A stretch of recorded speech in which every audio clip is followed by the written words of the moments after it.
Hey folks, Jacob here. Hey folks, Necrosis here. I don't know which intro I would want to do yet. I'm still working on it. Today I'm doing another video. I needed to rewick my fogger, and I'm using the version 5.0, which has the new fill method and the damn holes in the posts for once, so you don't have to fuck around with twisting and around the screw, and it just pulls everything as you're trying and this and that. No, fuck that. 5.0 fixed that issue. Don't use the little spring things. They suck. Don't use them. Use the screws. It comes with them if you get the authentic one. The authentic one is so cheap, I don't even know if there are clones. Well, I guess there are, but whatever. Now, I wick using Rayon. I used to use cotton, well, back when I was using K-Funds and stuff. But since then, I switched to...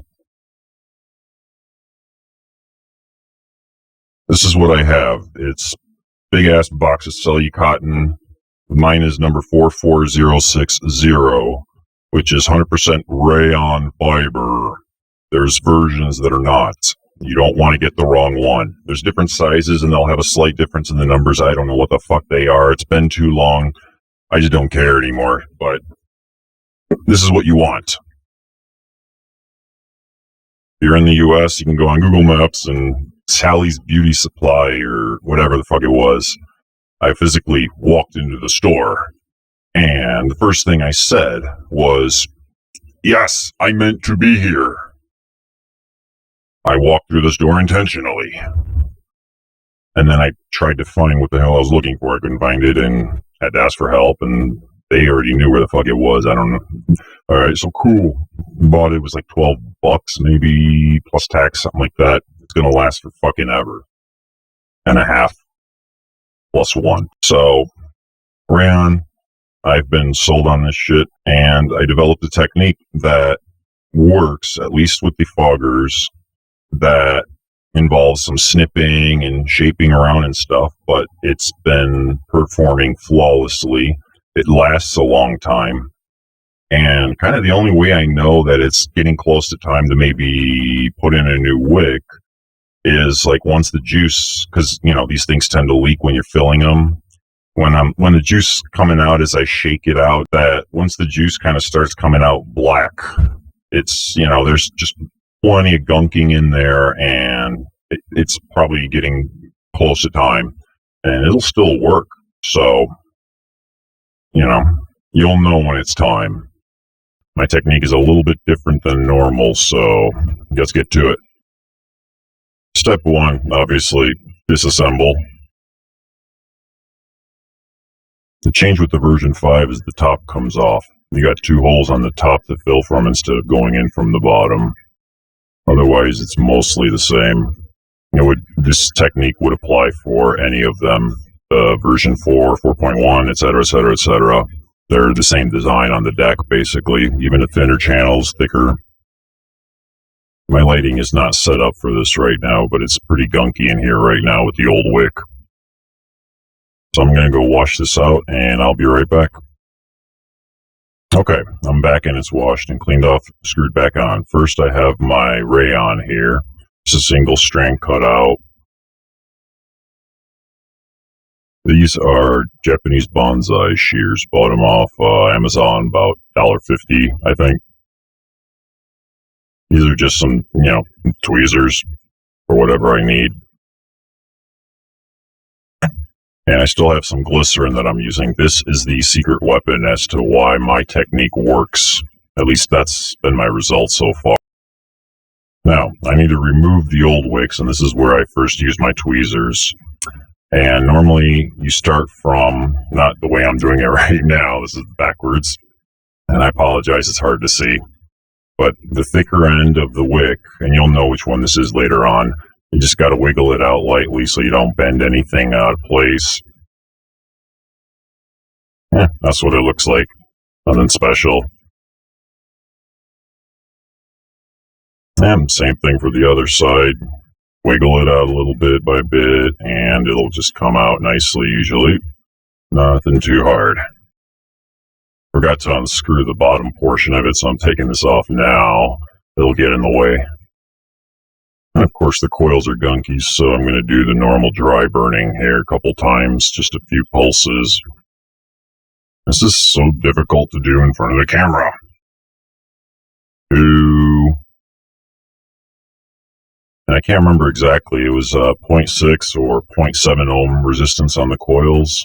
I'm using a 1/16 drill bit to wrap them on. I'm going to go rinse this off one more time, and I'll be right back. A little difficult to see, but that's about the height I have of my coils off the deck, in case you were wondering. I don't think the height's ever made a difference for me, really, one way or the other.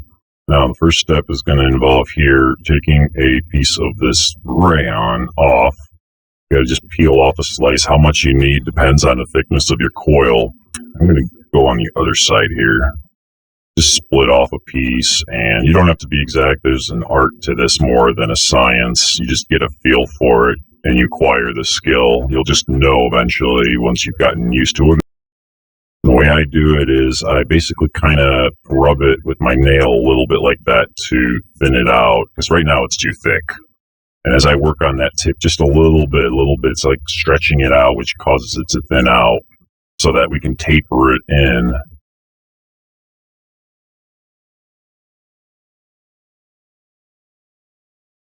And get rid of the excess here that I pulled out.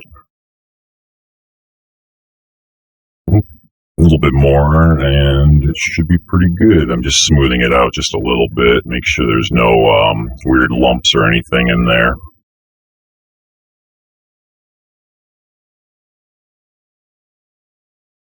And then I just have to twist the tip a little bit so that I can thread that into the coil. Okay, now I just have to thread it through here, and I always go from the same side, in my case right to left, or left to right, depending on how you look at it. Really difficult for me to actually see what the fuck I'm doing here in front of the camera with the light, because it's being blocked by the box. But the most important critical element here is once you've got it threaded in, you got to use your nail to hold that coil so that it won't pull and bend out of shape as you're actually pulling your rayon through. We're trying to get in until it's just too much resistance, and then I got to back off a little tiny bit. So you watch it, and just a little bit, it'll fluff it on the right. And now I need to trim this. And I trim based on where the channel is, the first ledge right beneath the channel. I line that up right there and just cut it flat. This part's not too critical right now, just you don't want it too short. And the other side, the tail, tends to be much more material, so it's a little bit more fudgy to work with. And worse if you're doing it on camera, but that's more or less what it looks like here. And now we're going to do the exact same thing we just did to the other coil. So one more time, I'm going to be kind of thinning out this little piece here, and it helps to have long nails, not required. I would recommend it if you need it. Nope, they are great, especially if you need to like pick your nose or peel a sticker off of something.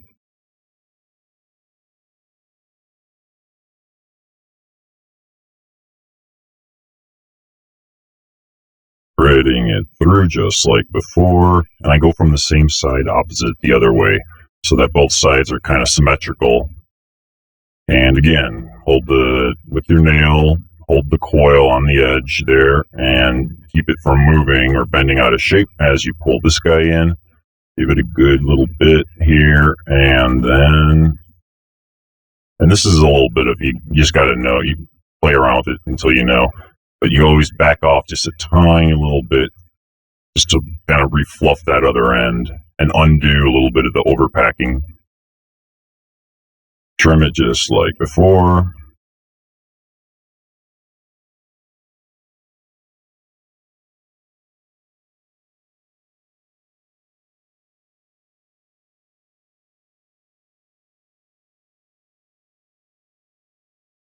Now, obviously, do not dry fire this right now. It will just not do what you want it to do. Here's my secret weapon. It's this glycerin, or BG. I use this to saturate the hell out of these wicks, and then I work with them, and this method just seems to make them wick better later on once I've got juice. I don't know why exactly, but something about the thickness of this juice at the maximum possible thickness that any juice would be, because it's pure VG, being soaked in there when you're positioning everything after you've trimmed it down seems to maximize its potential. Maybe it doesn't create any air pockets in there or something. I don't really know. But regardless, just keep saturating the hell out of it until they're all nice and glistening.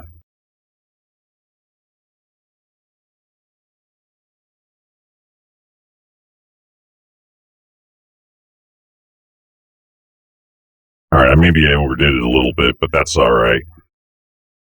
Now the next step involved with this is I just use my, the same scissors I've been using before. The idea is you kind of want to push them back and forth with the side edge of something, and it'll cause them to flatten out and spread out a little bit. Because we're working in, think of it more as instead of 3 dimensions, we're going more for 2 dimensions here.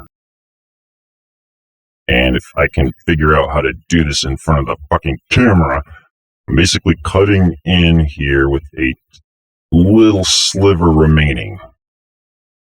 And if you did it enough deep in, it will, let me show you. Tiny bit here is remaining. You got to cut the rest off on a diagonal as best as you can. This is where these scissors help. And that goes away. So if I can show you better here, there's a little bit of wick left, a really tiny thin piece, and that's the part that's going to end up in the channel. It's just a tiny sliver. We cut off like 90% of that tail. I don't know if you could see it any better. Maybe not. And I just use something to kind of work it in there a little bit, but first you got to trim it a little bit so that it can reach maybe the bottom of the channel, but no further than that. Most people don't go anywhere near this far as I do, but since this thing is saturated, it just fills it up and everything works really well. If you've got too much material, you'll kind of know here, because if you work it in there and it seems to stick out further than the channel edge, then you can trim it a little bit. I'm kind of examining it right now. Sorry, it's not in front of the camera. Okay, I try and turn on a light here. Maybe this will help me. I don't know. That or just blind me. You can see the tail little piece there a little bit easier. And I got to work better here in front of the camera. Now, in my case, it's a little bit too thick. So I'm going off and basically trimming it kind of sideways just a little bit. Almost like shaving off the side.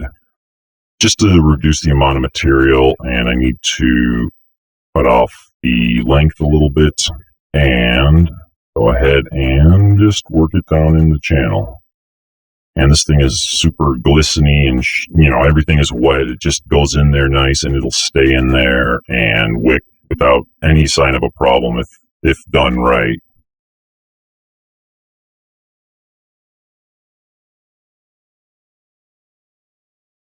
Now we're going to do the same thing with the other side. And one side is always thinner than the other. This is the thin side in my case. The other one was a thick side. Basically the same idea. Just be aware there's less material here before you cut in. And you should be able to see a little bit easier with this side since I'm right-handed. Basically just picking them out, cutting into it, and you'll see that I can actually peel the upper side up, which gives me room to angle my scissors in here. Don't cut your coil anywhere while you're doing this. So aim it and fire with the scissors. And so now we've got, just like before, one of those little tails left behind. Most of the rest is gone and cut on a slight diagonal. And I need to trim it. And I can't see very well. It doesn't look like I got a good enough angle in there. Let me take a peek. Okay, yeah, I need to trim this a little thick further in here. I didn't do it enough because I couldn't see very well from this distance. So just in and trim, and that's the upper portion, the majority. And it can be a little tricky trying to get in here sometimes, especially when you have your coil leads and stuff poking around in the way rather. And now we can work the little mini tail here into the channel, and assuming it's thin enough or thick enough, but I never really had an issue with too thin, just work it in there, and that should be it. I drew an image just to show you what kind of you're trying to get. The blue here is the coil in the diagram. That's the basic shape right there. Now we're repeating the entire same process over again on the other side. Maybe if I do this thicker side with the new light on, it might be a little bit easier to see. I don't know. We'll see. Flattening it out, and then we make a weird positioned incision, kind of there, right there. Just cut. And now we can kind of pull this splitted part apart and get our scissors aligned in here nicely and give it that diagonal cut. Got a little bit of extra frizz here. Let me trim these out of the way.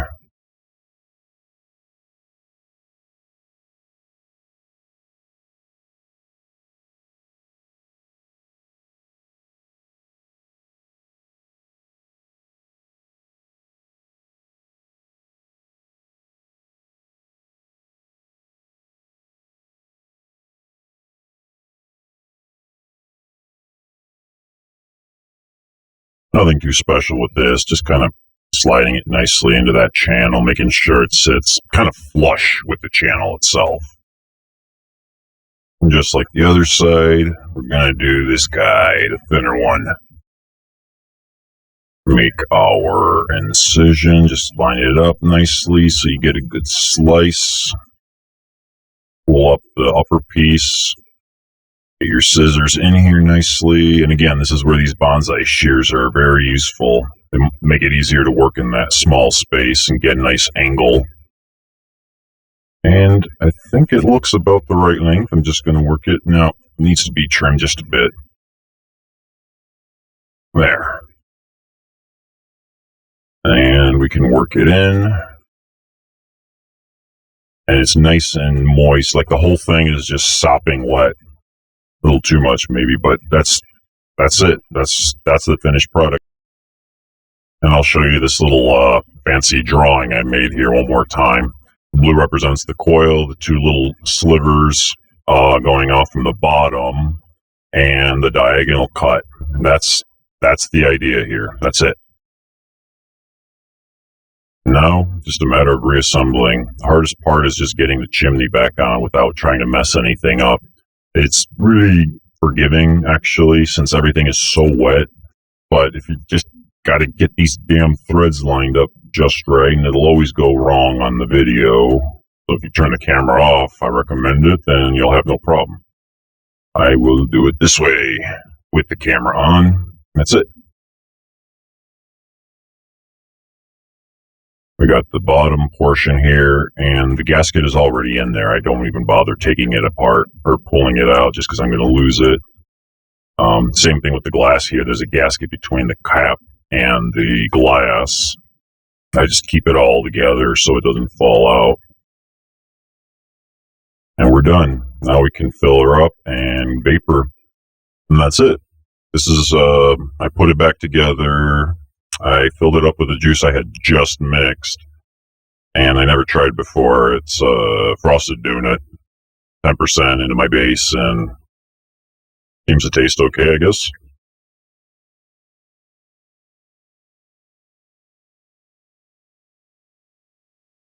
Now, when you fill it for the first time, it may require a little bit of vaping before it'll give you your full output. But it generally doesn't take much because it's already heavily saturated. And this technique does not make it any less leak-proof than the others as far as when you're filling the thing. So you're still going to be dealing with that problem. What I do is I close the airflow control ring, fill it up, put the gasket back on, top on. I pop the tip off, and let me show you with this guy. I don't want to fuck that one up. So the same idea. I just turn it upside down, and then I unscrew it, and then I flick it a few times to get juice to go with centripetal force out. And occasionally, like the first time, you don't really need to do it, but after your first few refills, it will start aggressively filling into the airflow channels. And so when you've got it upside down, you can also, blow into it, and you can hear when it kind of comes out, and then bum, bum, bum, bum, bum, one more time, and then you'll still have juice pooled up right here in this little well. I don't know what you would call it. And you would take a tissue. I always use my shirt, but you don't have to. And just stick it in there, let it absorb that out. And at that point, you're done. Put the tip back on, and this one's out of commission right now. I'm only using the other one. It's all juicy. I'll have to wash that hand. Maybe the other one, too. We don't know where my hand's been. So that's how I rewick a fogger, version 5.0 in this case. This technique should work on the fogger version 4, version 4.1, and all the fucking in-betweens and shit. Anything that has that design should work. And the real magic behind it was the